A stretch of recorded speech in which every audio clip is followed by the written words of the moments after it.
East Coast Main Line. Minister. Well, thank you very much indeed, Mr. Chairman, and if I may, I'd like to offer my thanks also to the Honourable for Newcastle upon Tyne North for securing this debate today and for her efforts and all the advocacy she has put into pressing the argument for investment in the East Coast Main Line in her role as chair of the all-party parliamentary group. And I'm thrilled to hear of the news from my colleague, the member for Sedgefield, about his creation of his own APPG, which feels like a very positive development as well. I must, as she has noted, send my apologies on one front, which is it will not have escaped notice that I am not, as she pointed out, the rail minister. But, of course, as she will also know, we try to play total football in the Department for Transport, and if Naskins is going in one direction, we want Cruyff to be heading off in the other one, and we try and do the same thing. And at this moment, the rail minister is about to get on a train on the East Coast Main Line to York to discharge an official visit, and I hope the Honourable Lady will recognise that commitment to the piece of infrastructure that he showed nobly. We get there on time. Champions. Now, nothing would be easier to say in his absence, the classic ministerial two-step of stitching him up by offering a meeting on his behalf. I'm not going to do that, but I will say that I have no doubt that he will be scrutinising the proceedings in this chamber very carefully and that he will want to act on them with his usual energy and dispatch.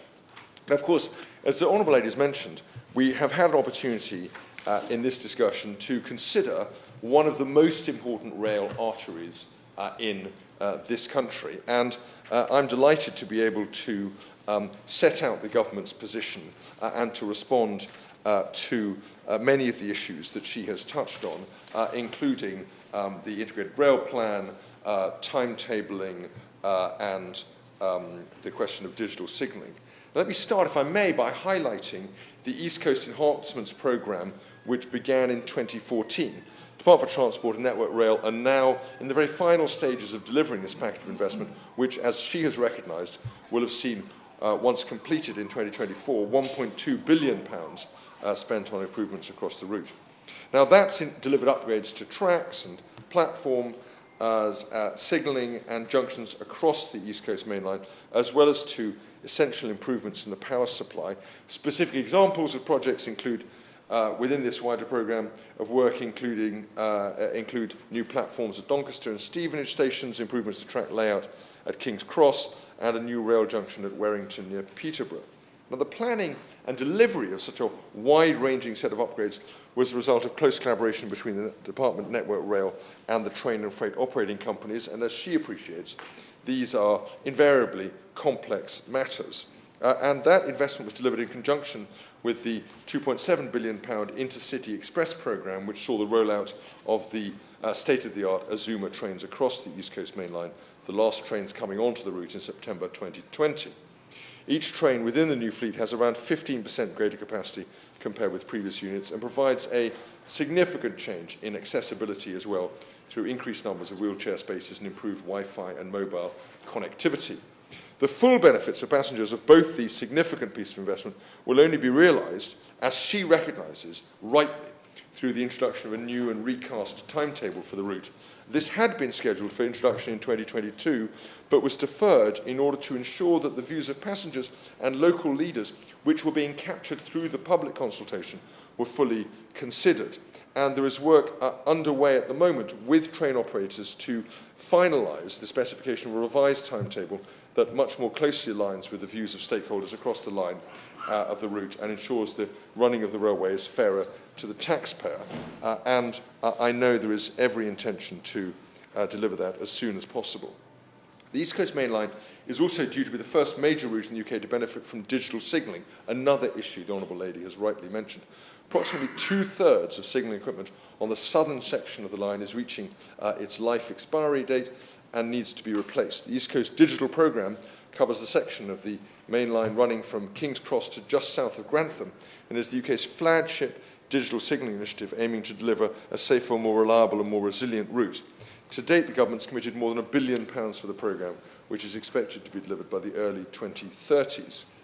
And then, just to pick up the point that she raised about the integrated rail plan, members present will be aware of ambitious commitments for further East Coast Main Line upgrades included within the Integrated Rail Plan, which was published in November of 21. These plans aim for further upgrades and improvements to line speeds, for upgrades to the power supply to allow for longer and more frequent trains, and to increase capacity on the route north of York. Now, that would mean journey times from London to Newcastle reduced by over 20 minutes compared to today. Those to York and Darlington reduced by around 15 minutes. A 20-minute journey time improvement would also be achieved for passengers travelling between London and Leeds.